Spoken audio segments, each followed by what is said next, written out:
الشيطان الرجيم بسم الله الرحمن الرحيم ما كان محمد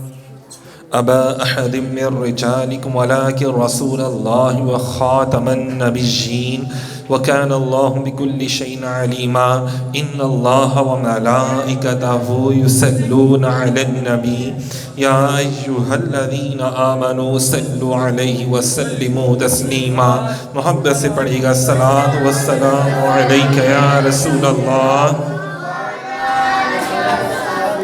یا حبیب اللہ الصلاۃ والسلام علیک یا سیدی یا رسول اللہ وعلا آلک واصحابک یا حبیب اللہ مل کر بآواز سے بلند پڑھیے گا الصلاۃ والسلام علیک یا رحمت للعالمین وعلا آلک واصحابک یا خاتم النبیین یا شفیع المذنبین یا راحت العاشقین یا جدی حسن والحسین یا جدی حسن والحسین۔ سامعین محترم، ماشاءاللہ سے آج کی یہ جو ذکر کی محفل ہے، درود و سلام کی جو محفل ہے، وہ حضرت ممتاز حسین قادری رحمۃ اللہ علیہ آپ کے عرس پاک کے حوالے سے ماشاءاللہ سے ادارے میں سجائی گئی ہے۔ یہی وجہ کہ آپ نے آج جو ماشاءاللہ سے کلام سماعت فرمائے وہ عقیدہ ختم نبوت کے حوالے سے تھے، اس لیے ماشاءاللہ سے یہاں پہ آج جو نعرے لگ رہے تھے وہ عقیدہ ختم نبوت کے حوالے سے ماشاءاللہ سے لگ رہے تھے، جو کہ صرف آج ہی نہیں بلکہ ماشاءاللہ سے ہر محفل میں لگائے جاتے ہیں، اور ہمیں لگانے چاہیے بھی وہ نعرے۔ لبیک یا رسول اللہ کا ایسا نعرہ جو آپ سرکار ہمیں دے گئے ماشاءاللہ سے حضرت ممتاز حسین قادری، کہ جب پھانسی پر ان کو لٹکایا جا رہا تھا تو انہوں نے فرمایا کہ دیکھو جلاد کو کہا کہ جب میں نعرہ لگاؤں نا تب تم نے مجھے پھانسی دینی ہے۔ تو جیسے ہی نعرہ لگایا تو اسی وقت اس نے پھر وہ پھٹا جو تھا دور کر دیا، اور پھر وہ پھانسی کا معاملہ جو ہو گیا، مطلب پھانسی سے پہلے انہوں نے جو 1-2 منٹ جو تھا نا وہ کھڑے ہو کے انہوں نے کہا یار مجھے تھوڑی سی اجازت دو، میں دیکھنا چاہتا ہوں کچھ۔ تو انہیں آسمان کی طرف دیکھا، اور جب دیکھا کہ سرکار تشریف لے آئے ہیں تو اسی وقت نعرہ لگایا کہ لبیک یا رسول اللہ، کہ آپ کا غلام آپ کی بارگاہ میں حاضر ہونا چاہتا ہے۔ تو جب آرڈر مل گیا نا تو پھر انہوں نے کہا کہ ٹھیک ہے بس اب تم اپنا کام کرو، میں نے اپنا کام کر لیا، اب میرے سرکار تشریف لے آئے۔ یہی وجہ ہے کہ جب حضور تشریف لے آئے نا تو وہ کیا معاملات ہو جاتے ہیں کہ جنہوں نے غسل دیا، بعد میں لوگوں نے دیکھا کہ جناب کہ جب بندہ کسی کو پھانسی دینی ہوتی ہے نا، پوری دنیا میں ایسا ہی ہے، جب کسی کو پھانسی دی جا رہی ہوتی ہے نا تو پھر کیا ہوتا ہے کہ اس کا جسم اگر صحت مند تندرست ہوگا نا تو وہ پریشانی میں اور غم میں اس کا جسم اندر سے گھلنا شروع ہو جاتا ہے، یہاں تک ہے کہ وہ بہت پتلا سا، سکا سا، ماڑا سا، کمزور سا ہو جاتا ہے۔ لیکن آپ کو جب لے کر گئے تو آپ کا جسم ماشاءاللہ بڑا صحت مند اور تندرست تھا، کیونکہ آپ کسی غم اور پریشانی میں نہیں تھے بلکہ اپنے آقا کی بارگاہ میں پیش ہونے جا رہے تھے۔ تو اس کی خوشی اتنی تھی، مطلب اس کی خوشی اتنی تھی کہ جسم ماشاءاللہ سے بالکل صحت مند، تندرست اور توانا تھا ماشاءاللہ سے، کہ دیکھیں کہ یہ وہ ہستی ہیں کہ جنہوں نے عقیدہ ختم نبوت کے اوپر ڈاکہ زنی کرنے والے کو قتل کیا، واصل جہنم رسید کیا۔ تو دیکھو کہ اللہ تعالیٰ نے ان کا یہ کام اس دنیا میں بڑی بات ہے۔ جب بڑے بڑے لوگ بیٹھے ہیں اور وہ دین کا کام نہ کر رہے ہو نا صحیح طریقے سے، تو پھر اللہ تعالیٰ کبھی کسی نہ کسی ایسے شخص سے لے لیتا ہے کہ جس سے ہمیں امید بھی نہیں ہوتی۔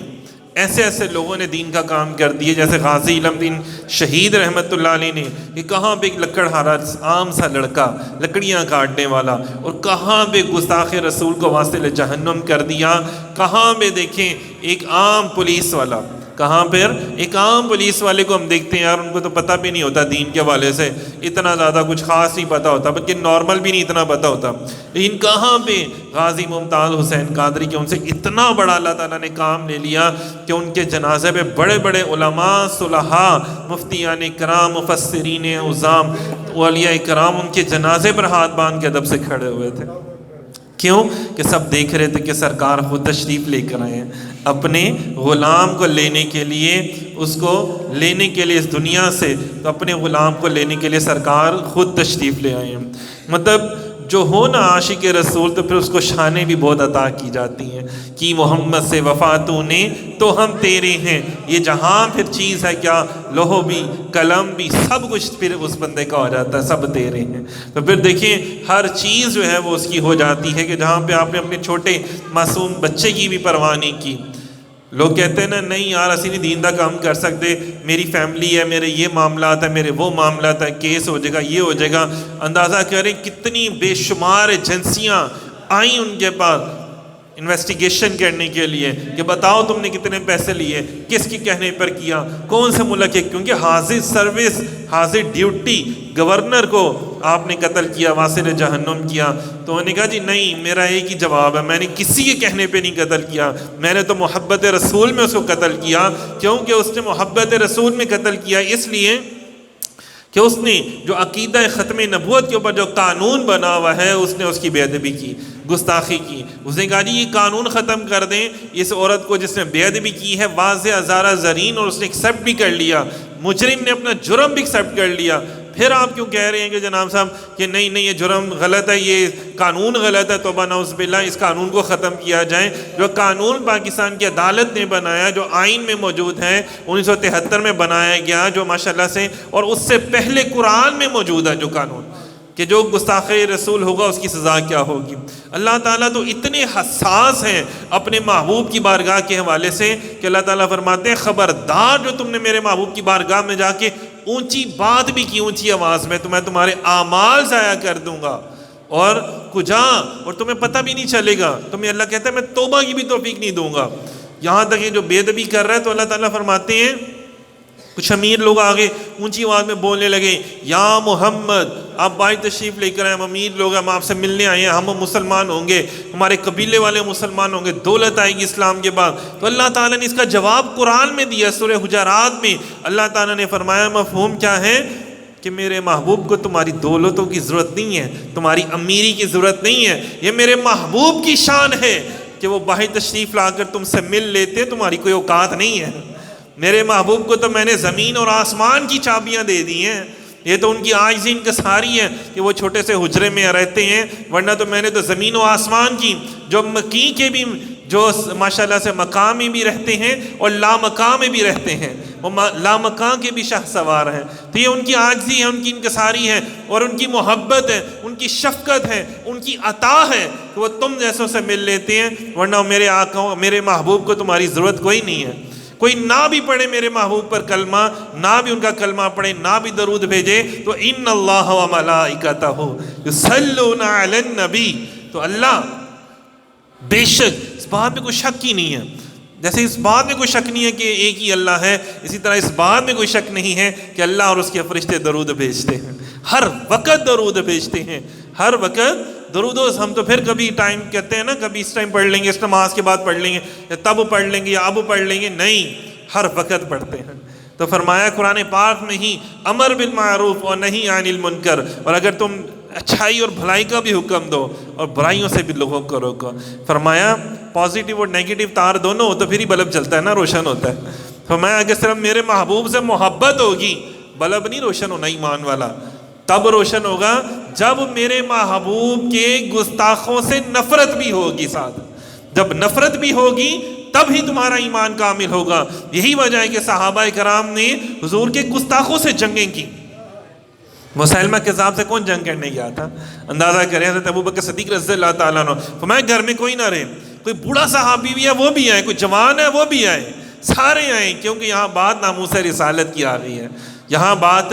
ناموس رسالت کی ہے، عقیدہ ختم نبوت کی ہے، خاتم النبیین ہونے کی ہے کہ آخری نبی. ہمارا یہ عقیدہ ہے، اور مسلمہ یہ عقیدہ ہے، یہ پوری امت مسلمہ کا عقیدہ ہے کہ ہمارے پیارے نبی حضرت محمد صلی اللہ علیہ وسلم ہی آخری نبی ہیں، اور ان کے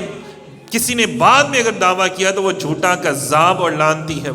وہ بھی بالکل بھی نبی نہیں ہے، جب کوئی بھی کسی بھی حوالے سے دعویٰ کرے. بلکہ امام ابو حنیفہ فرماتے ہیں کہ اس سے دلیل مانگنا بھی کفر ہے. اور کہا کہ اگر کوئی بے ادبی کر رہا اور اس کو سزا نہ دی جائے نا تو اس کا مطلب ہے کہ پوری امت کو مر جانا چاہیے، کہ جس کے سامنے حضور کی بے ادبی ہو رہی ہے وہ کچھ بھی نہیں کر رہا. تو یہ بڑے بڑے ایسے صحابہ کرام ہیں. تو ہم سوچتے تھے یار کیسے انہوں نے کام کیے ہوں گے، کیسے انہوں نے اتنی جی داری دکھائی ہوگی کیسے اتنا جگرا ہوگا کہ یار اپنے سے بڑے کو جا کے پکڑ کے گرے بان سے نیچے پھینک دیا، بڑے میں جا کے جو اپنے سے امیر ہے، طاقتور ہے، اتنے لوگوں میں وہ بیٹھا ہوا ہے، کھڑا ہوا ہے، کیسے انہوں نے حضور کی خاطر اپنی جان کی پرواہ نہیں کی ہوگی، مار دیا ہوگا۔ جب ممتاز حسین قادری رحمۃ اللہ علیہ کو دیکھا تو پتہ چلا کہ یار اتنا جگرا ایسے آتا ہے۔ جب عشق رسول اندر سما جائے، دیکھیں ماں باپ بھی دیکھیں نا عاشق رسول تھے، ماں باپ کیا کہتے ہیں کہ جناب وہ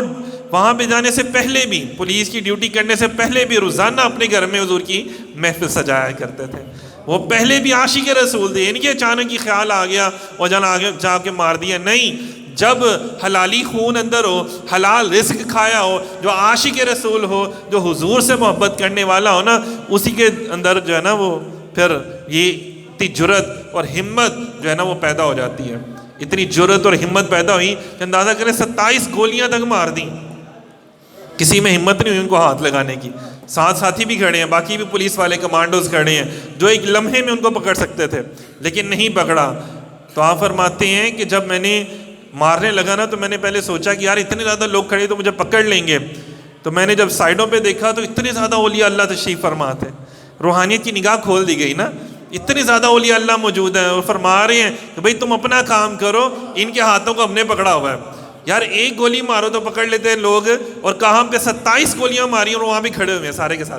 سارے کمانڈوز جو ہیں وہ ساتھ کھڑے ہوئے ہیں پولیس والے، لیکن کوئی ہاتھ نہیں لگا رہا۔ اور اس کے بعد خود جب مار دی گولیاں، پتہ چل گیا کہ گستاخ رسول جو واصل جہنم ہو گیا، پھر رکھی آرام سے بندوق نیچے، کہا جی اب پکڑ لو۔ میرا مقصد کسی کو مارنا نہیں تھا، صرف اسی کو تھا، کیونکہ اسی نے بے ادبی کی، گستاخی کی۔ تو ایسا کہ دیکھیں کہ کوئی اس کا نماز جنازہ پڑھانے والا نہیں تھا، ہر بندے نے منع کر دیا، ہر عالم نے کہا نہیں، ہم مدینے والے آقا کو ناراض نہیں کر سکتے، ہم اپنے آقا کو کہا پیسے لے لو، باہر کی ملک کی ٹکٹیں لے لو، کہا نہیں جی نہیں، دولت ایک طرف، حضور کو ناراض نہیں کر سکتے۔ جو سرکار کا بے ادب ہے، گستاخ ہے، کسی بھی مسلک کے، لیکن سب کو پتہ ہے کہ جو حضور کا گستاخ ہے وہ کچھ بھی نہیں، ناراضگی ہے، کیونکہ نماز جنازہ ہے کیا؟ کسی کی بخشش کے لیے دعا کرنا، بخشش کے لیے دعائی کی جاتی ہے نا بھائی اس میں، اور کیا کیا جاتا ہے؟ تو کہا نہیں، ایسے بندے کی تو بخشش ہی نہیں ہے۔ اللہ تعالیٰ کہتا ہے وہ ابتر ہے، اللہ تعالیٰ کہتا ہے کہ بھائی ایسے بندوں کے اوپر عذاب ہے۔ اللہ تعالیٰ نے فرمایا نہیں تھا سورہ لہب میں کہ اے ابو لہب تیرے ہاتھ ٹوٹے، تم مار کھپ جا، ڈوب جا، تیری بیوی کے گلے میں زنجیر رسی آئے، منج کی رسی۔ تو مطلب اللہ تعالیٰ خود اتنے حساس ہیں کہ خود اللہ تعالیٰ ان کو برا بھلا کہہ رہے ہیں کہ جو حضور کے گستاخ ہیں اور بے ادب ہیں، اور جو حضور کے عاشق ہیں، جو غلام ہیں، پھر اللہ تعالیٰ ان کے اوپر سکون نازل کر دیتا ہے۔ غزوہ بدر میں دیکھیں نا، غزوہ احد میں دیکھیں، اللہ تعالیٰ فرماتا ہے کہ میں نے ان کے دلوں میں سکون ڈال دیا اور ان کے لیے ان کے دشمنوں کے دلوں میں رعب دبدبا ڈال دیا۔ یہی وجہ تھی کہ دیکھیں نا 27 گولیاں مارنے کے بعد بھی سکون ہے، پھندے کی طرف چل کے جا رہے ہیں، بلکہ 5 فٹ آگے خود چل کے جا رہے ہیں، سپاہیوں کہہ رہے ہیں تسی ٹر دے نہیں پے، جلدی کرو، تم اتنا سلو چل رہے ہو۔ سپاہی حیران ہو رہے ہیں کہ یار جس کو پھانسی ہونی ہوتی ہے اس کو تو 2 4 لوگ اٹھا کے لے کے جا رہے ہوتے ہیں پھانسی گھاٹ کی طرف، پھانسی کے پھندے کی طرف، اور یہ کیسا عاشق ہے، یہ خود ہی چل کے جا رہا ہے،